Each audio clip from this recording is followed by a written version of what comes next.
एक बार फिर से आप सभी का स्वागत है टोटल न्यूज में। विभाजन विभीषिका दिवस को देखते हुए राज्य स्तरीय कार्यक्रम गुरुग्राम में आयोजित किया गया है। कार्यक्रम में बीजेपी के राष्ट्रीय अध्यक्ष नितिन नवीन संबोधित कर रहे हैं। जोड़ना चाहता हूं, प्रधानमंत्री जी ने जब कहा कि हम इस विभाजन विभीषिका को स्मृति दिवस के रूप में मनाएंगे, तो उन्होंने उस काले अध्याय को इसलिए याद रखने के लिए कहा कि जो भी मुल्क अपने इतिहास को नहीं समझता, इतिहास को नहीं जानता या इतिहास पे गर्व नहीं करता है, उसका भविष्य भी सुनहरा नहीं हो सकता है। और इसलिए प्रधानमंत्री जी ने कहा, कुछ लोगों ने तो कभी उस अध्याय को खोलना ही नहीं चाहा, कुछ लोगों ने तो उस पर मिट्टी डालकर उसको दफन करने का प्रयास किया, क्योंकि वो दफन इसलिए कर रहे थे कि उनकी सच्चाई जनता के सामने या आज की पीढ़ी के सामने नहीं आ जाए। आज बड़े बड़े वादे और बड़े बड़े शब्दों का प्रयोग करते हैं। मैं तो स्पष्ट रूप से आज हरियाणा की इस धरती से कहता हूं कि जिन नेहरू गांधी परिवार ने केवल और केवल सत्ता के लिए ही पूरी पार्टी का निर्माण किया था और सत्ता के लिए ही इस देश का बंटवारा किया था मित्रों, और मैं कह सकता हूं आज भी उनकी मानसिकता बदली नहीं है। कल देश को बांटने का काम किया था, आज समाज को बांटने का काम कर रहे हैं। इनकी रीति और नीति में कोई परिवर्तन नहीं आया है मित्रों। मैं पूछता हूं कांग्रेस के साथियों से कि आखिर आपने उस विभाजन का जो दंश झेले परिवारों से, उनसे कभी सार्वजनिक रूप से आपने माफी मांगी? आपने कभी उसके दुख को समझा या उन विषयों की चर्चा कभी समाज के साथ की? कभी नहीं किया आपने, क्योंकि आपको मालूम था कि अगर हम इसकी चर्चा करेंगे तो सबसे पहले आपके चेहरे का नकाब उतर जाएगा। लोग दंश कहते हैं कि हमने आजादी दिलाई है, हमने आजादी के लिए संघर्ष किया है। मित्रों, जिन्होंने आजादी के लिए संघर्ष किया उन्होंने तो फांसियां लगा ली देश के तिरंगे के लिए। उन्होंने कभी सोचा नहीं था कि सत्ता किसको मिलेगी, उन्होंने तो केवल बलिदान दिया था मित्रों। मैं इसीलिए कहता हूं, जब कांग्रेस का नाम आई से जुड़ता है तो लोग कहते हैं कि कुछ लोग ये इंडियन कांग्रेस है। मैं हमेशा कहता हूं ये इंडियन कांग्रेस हो ही नहीं सकती। जो कांग्रेस आजादी के लिए लड़ी थी वो कांग्रेस कभी भी देश का बंटवारा की नींव रख ही नहीं सकती। कहीं ना कहीं चंद लोगों ने देश के बंटवारे की नींव रखी और उस समय ही कांग्रेस हमेशा के लिए दफन हो गई मित्रों। मैं आज जब आपके बीच में ये चर्चा कर रहा हूं तो मुझे वो हत्याएं, वो आगजनी, वो बहन बेटियों पर अत्याचार और जबरन धर्म परिवर्तन करने के लिए जो विवश हुआ था, कहीं ना कहीं उनके बातें या उनके स्मरण को अगर याद कर रहा हूं तो अपने आप में शरीर में हमारे रोंगटे खड़े हो जाते हैं मित्रों। महात्मा गांधी जी ने भी पदयात्रा की उस कलकत्ता की भूमि पर जहां पर सबसे बड़ा भीषण मानवता को संसार करने वाला सांप्रदायिक दंगा हुआ और कितने ही लोगों विस्थापित हुए, कितने ही लोगों ने अपनी जानों की आहुति दी।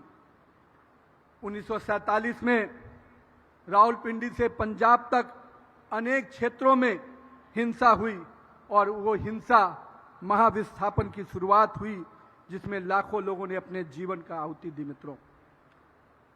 लेकिन मित्रों, आज जब हम उन आंकड़ों की चर्चा करना चाहते हैं तो आज की पीढ़ी को यह जानना इसलिए जरूरी है कि कितनी बड़ी त्रासदी हुई थी। 1.5 करोड़ से अधिक परिवारों को विस्थापन का दंश झेला, 30 लाख से अधिक लोगों ने अपनी जानें गंवाई और कितने ही मां बहनों ने अपनी इज्जत और प्रतिष्ठा गंवाई। कितनों ने केवल अपनी इज्जत को बचाने के लिए अपनी जानों की आहुति दी। लेकिन लोग इन आंकड़ों का जिक्र इतिहास के पन्नों में नहीं होने देना चाहते। लोग ये सोचते थे कि शायद हमें अमृत मिला है, हम कभी भी इस कड़वी सच्चाई को जनता के बीच में आने नहीं देंगे। और मुझे खुशी है कि आज की पीढ़ी को माननीय प्रधानमंत्री जी ने जब स्मृति दिवस की बात कही तो आज की पीढ़ी को वो सभी सच्चाई कहीं ना कहीं बताने का, समझाने का और उनको अनुभव के साथ जोड़ने का मौका मिला है। मित्रों, मैं आज के दिन उस बात की भी चर्चा करना चाहता हूं, जिस प्रकार से बड़े पैमाने पर रिफ्यूजी कैंप बने, उन रिफ्यूजी कैंप में सैकड़ों की संख्या में जब ट्रेनों से लोग आते थे और आकर अपना जीवन एक अंधकार में देख रहे थे, उस समय भी समाज के लोगों ने खड़ा हुआ। और मुझे खुशी है कि हमारे राष्ट्रीय स्वयंसेवक संघ ने उस समय भी लोगों की सेवा की और कहीं ना कहीं समाज में एक दूसरे के लिए खड़े होने का भाव पैदा किया। जो लोगों ने इसको केवल सत्ता देखी, मैं उनसे पूछता हूं, आपने तो प्रतिबंध लगाने का काम किया था, आपने उस सेवा के भाव को कभी नहीं देखा जो राष्ट्रीय स्वयंसेवक संघ ने अपने कार्यकर्ताओं के माध्यम से उस समय किया था। मित्रों, मुझे आज गर्व होता है कि मैं भी उस विचार के साथ जुड़ा हुआ, परिवार का जुड़ा हुआ सदस्य हूं, जिसने इस देश में उस त्रासदी के समय में भी सेवा के भाव से काम किया। मित्रों, लेकिन जहां एक और हम उन परिस्थितियों की इसलिए चर्चा कर रहे हैं, वो वाकया इसलिए समाज के सामने रख रहे हैं मित्रों, क्योंकि आज भी हमें जब अपने लिए नए भारत बनाने का समय है, जब हम एक विकसित भारत बनाने की सपना देख रहे हैं, तो कहीं ना कहीं अभी भी हमें सचेत रहने की आवश्यकता है। इस देश में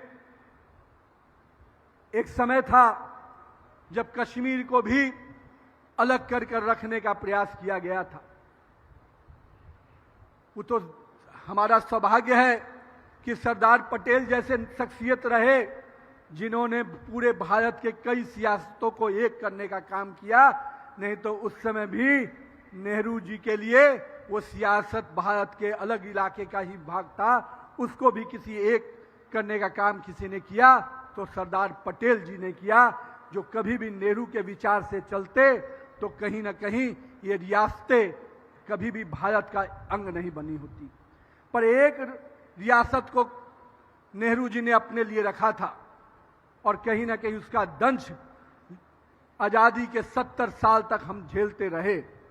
और मुझे खुशी है कि माननीय प्रधानमंत्री नरेंद्र मोदी जी के नेतृत्व में आज जब हम जम्मू कश्मीर से 370 धारा की समाप्त कर चुके हैं, तो कश्मीर का वो भूभाग भी आज पूरा भारत के साथ जुड़ चुका है।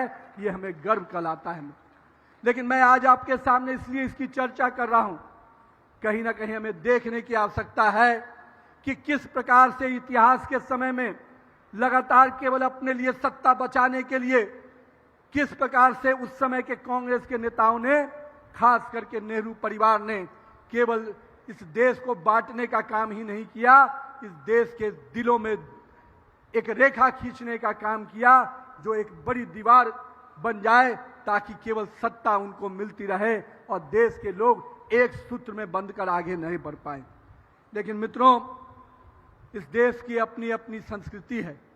इस देश का हर भाग में, हर राज्य में अलग अलग संस्कृति के और संस्कार के लोग रहते हैं, पर इस मिट्टी की सुगंध ऐसी है जो पूरे देश को एक साथ बांधे रखती है। और मैं मानता हूं कि जो माननीय प्रधानमंत्री नरेंद्र मोदी जी के नेतृत्व में जिस प्रकार से हमने केवल विकास को अपना एजेंडा नहीं बनाया, हमने कहा कि हम अपने विरासत को भी संवारेंगे और विरासत के साथ विकास के कदम से कदम मिलाकर आगे बढ़ेंगे। और यही कारण है कि आज विरासत को संजोने का काम भारत की सरकार और हमारे नेतृत्वकर्ता माननीय प्रधानमंत्री नरेंद्र मोदी जी कर रहे हैं। मित्रों, लेकिन मैं पिछले दिनों संसद के सत्र में भी था मित्रों, और जिस प्रकार का आचरण कांग्रेस के नेताओं ने कर रहे थे और जो विपक्ष के अगुवाई कर रहे थे, मैं कहता हूं आजकल लोग जिन्होंने भारत को विभाजन की विभीषिका दी हो, जो विभाजन का दर्द दिया हो, वो आज भारत को जोड़ने की बात करते हैं। मैं आपको याद दिलाना चाहता हूं, ये वो लोग हैं जो भारत के टुकड़े टुकड़े करने के नारे लगाने वाले लोग को रेड कारपेट स्वागत करते हैं, उनके लिए कहीं ना कहीं पूरी तरह से स्वागत का द्वार खोलते हैं। ये कभी भी देश के एक साथ लेकर चलने की इनकी कभी इच्छा हो ही नहीं सकती। मैं आज इसलिए कह रहा हूं मित्रों, संसद के सदन में पटल पर किस प्रकार का व्यवहार करते हैं, जो आचरण, जो व्यवहार, जो अशिष्टता इनके व्यवहार में दिखती है, वो स्पष्ट रूप से दिखाता है कि ये हताशा में है, निराशा में है। ये कहीं ना कहीं इस बात से जानते हैं कि भारत की जनता अब उनके विभाजन की नीति से दूर कहीं न कहीं विरासत के साथ एक साथ चलना चाहती है। और यही कारण है कि आज पूरा देश नरेंद्र मोदी के साथ चलने को तैयार खड़ा है। मित्रों, हम मानते हैं कि हम इस देश की समस्याओं के साथ लगातार जुड़कर काम कर रहे हैं। आज की युवा पीढ़ी को भी अगर कोई व्यक्ति समझता है या कोई सरकार या कोई संस्था समझती है तो वो भारतीय जनता पार्टी का नेतृत्व है, नरेंद्र मोदी जी का नेतृत्व है। मित्रों, ये लोग तो केवल युवाओं को एक ऊर्जा का विषय नहीं, उसको दिशा देने का काम कभी नहीं किया। उस ऊर्जा को केवल सत्ता के लिए यूज करने का काम किया है। मैं मानता हूं कि आज का युवा पीढ़ी जो अपना भविष्य खुद लिख रहा है, जो खुद रोजगार केवल लेने के लिए नहीं, रोजगार देने के लिए आगे बढ़ रहा है, मैं उस युवा पीढ़ी को नमन करता हूं। मित्रों, 2047 का विकसित भारत बनाना है तो कहीं ना कहीं इन युवा पीढ़ी को एक सुरक्षित और समृद्ध भारत बनाना है। मित्रों, इसलिए हम अपने युवा साथियों से भी कहेंगे कि जहां एक और मैं आपको उस अनुभव को करा रहा हूं जो विभाजन की विभीषिका का विषय है, वहीं भारत के सुनहरे भविष्य के लिए चलने के लिए आपको आग्रह कर रहा हूं। मित्रों, क्योंकि आज जिस प्रकार के आचरण नेता प्रतिपक्ष और राहुल गांधी करते हैं, मैं मानता हूं कि आज का युवा पीढ़ी कभी भी उस प्रकार के आचरण और व्यवहार को कोई जगह दे ही नहीं सकता। किस प्रकार के एक देश के राष्ट्राध्यक्ष को किस प्रकार के शब्दों से आप अलंकृत करते हैं, पूरी दुनिया देख रही है कि जब एक भारत की कूटनीति, भारत की डिप्लोमेसी आज पूरे विश्व में भारत का एक अलग स्थान बनाती है। आज भारत का तिरंगे का सम्मान इतना बड़ा है कि जब यूक्रेन और रशिया युद्ध होता है तो भारत के तिरंगा पकड़कर एक पाकिस्तानी नागरिक भी सुरक्षित बाहर निकल सकता है। ये नए नेतृत्व का पहचान है। मित्रों, आज विश्व में भारत के नेतृत्व का लोहा माना जा रहा है। भारत के गरीब के घर में किस प्रकार से विकास हो, इसकी चिंता हो रही है। आज भारत के तिरंगे को सम्मान विश्व और दुनिया में मिल रहा है और उस नेतृत्वकर्ता का आप मजाक उड़ाते हैं, उस नेतृत्वकर्ता के बारे में अपमानित शब्दों का प्रयोग करते हैं। कहीं ना कहीं आज भी आपके अंदर विभाजन की मानसिकता अंदर घुसी हुई है, इस बात का परिचायक है। मित्रों, मैं आज इसलिए इन शब्दों का प्रयोग कर रहा हूं मित्रों, क्योंकि आज की युवा पीढ़ी को समझना होगा, जो व्यक्ति भारतीय संस्कृति का नहीं, भारतीय संस्कार का नहीं, वो क्या भारत को समझेगा। जो कहता है कि हम 3000 पुराने भारत के इतिहास को समझते हैं। अरे भारत तो सम्मान का प्रतीक रहा है, भारत गुरुओं की परंपराओं का प्रतीक रहा है। भारत तो वो परंपराओं से रहता है जिसमें अपने वरिष्ठों का, अपने बुजुर्गों का सम्मान होता है, जहां माता बहनों को हम प्रतिष्ठा और सम्मान के साथ देखते हैं, पूजा के रूप में देखते हैं। आप उसका भी मजाक उड़ाते हैं। कहीं ना कहीं ये संस्कृति इटालियन संस्कृति है मित्रों, ये भारतीय संस्कृति हो ही नहीं सकती। मित्रों, मैं इसलिए इस बात को आज कह रहा हूं मित्रों कि आने वाला समय जिस अनुभव के साथ, जिस विषय की चर्चा के साथ हम यहां जुटे हैं, हमें अपने भारत को एक विकसित भारत बनाना है, लेकिन अपनी विरासत को भी उसी प्रकार से संजोना है। मित्रों, आज पूरे देश में हमारा युवा स्टार्टअप के लिए जाना जा रहा है, यूनिकॉर्न के लिए जाना जा रहा है। कल जिस जम्मू कश्मीर के युवाओं की चर्चा स्टोन पेटर्स के रूप में होती थी, आज के जम्मू कश्मीर के युवा की चर्चा रणजी विजेता के रूप में होती है। ये आज की युवा पीढ़ी का है। मित्रों, क्या समझेंगे ये लोग जो कहते हैं जेन जी और जेन अल्फा? मैं मानता हूं इसको युवा देखो, एक वो पीढ़ी है जो आज खेलो इंडिया में भारत के लिए पदक लेके आ रहा है, ये युवा पीढ़ी है मित्रों। आज का जेन जी भारत के लिए जीना चाहता है, भारत के लिए मरना चाहता है, आपके राजनीतिक एजेंडों पे नहीं चलने वाला है मित्रों। इसलिए मैं अपने इस कार्यक्रम के आयोजनकर्ताओं से बहुत बहुत धन्यवाद दूंगा कि आपने आज इस बड़े स्वरूप में इस विभाजन विभीषिका स्मृति दिवस को न केवल याद किया है, उनके अनुभवों को आपने साझा किया है। और मैं यहाँ पर बैठे हुए लोगों से आग्रह करूंगा, अपने बच्चों को जरूर इस भविष्य के बारे में, इस इतिहास के बारे में बताइए। जब तक आप उनको इतिहास का सही ज्ञान नहीं देंगे, वो अपना भविष्य सुनहरा नहीं बना पाएगा मित्रों।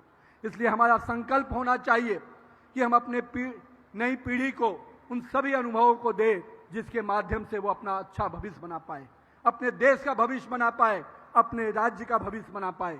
इसलिए मैं आज इस कार्यक्रम के आयोजनकर्ताओं को बहुत बहुत अभिनंदन दूंगा। हम भारतीय जनता पार्टी के लोग और हरियाणा में हमारी सरकार, बहुत अच्छा शब्दों का प्रयोग मनोहर लाल जी के समय से होता रहा। ये वो राज्य है जहां पर पहले पर्ची देकर नौकरी मिलती थी, लोग पर्ची देकर नौकरी दिलाते थे, लेकिन हरियाणा वो प्रदेश है जो बिना पर्ची के नौकरी देने वाला प्रदेश है, जो युवाओं का सम्मान करने वाला प्रदेश है मित्रों। हमारी बेटियां, हरियाणा की बेटियों की अनुपात की चर्चा होती थी, आज वो अनुपात भी बदल गया और हमारी बेटियां खेलो इंडिया से लेकर कॉमनवेल्थ और एशियन गेम्स में हमारे लिए पदक लेके आती है। हरियाणा को किसने बदला है, ये हरियाणा की जनता देख रही है। और जिसने इस यहाँ के बेटों को, यहाँ की बेटियों को किस प्रकार से जीवन दिया था और आज कैसा जीवन है, ये बदलाव देख रहा है मित्रों। इसलिए मैं हरियाणा की सरकार को भी, माननीय मुख्यमंत्री आज उपस्थित नहीं हो पाए, उनके कार्यक्रम में मौसम के कारण नहीं उपस्थित हुए, लेकिन मैं उनको और माननीय पूर्व मुख्यमंत्री मनोहर लाल खट्टर जी को बहुत बहुत आभार व्यक्त करूंगा कि वो आपने युवा पीढ़ी को, आपने बहन बेटियों को जो सम्मान दिलाया है और जो हरियाणा को विकास के रास्ते पे आप आगे लेकर चल रहे हैं। और आज जिस प्रकार का कार्यक्रम आपने आयोजित किया है, आपने विरासत को संजोने का भी काम किया है और भविष्य को सुधारने का भी काम किया है। मैं आप सबको बहुत बहुत आभार व्यक्त करते हुए जय हिंद, जय भारत। बहुत बहुत आभार माननीय राष्ट्रीय अध्यक्ष महोदय का। इतिहास गवाह है कि देश को विभाजन की भयानक त्रासदी से बचाया जा सकता था, लेकिन अफसोस ये हो न सका क्योंकि उस समय के सियासतदानों ने कुर्सी को भारत की अखंडता से बड़ा माना, क्योंकि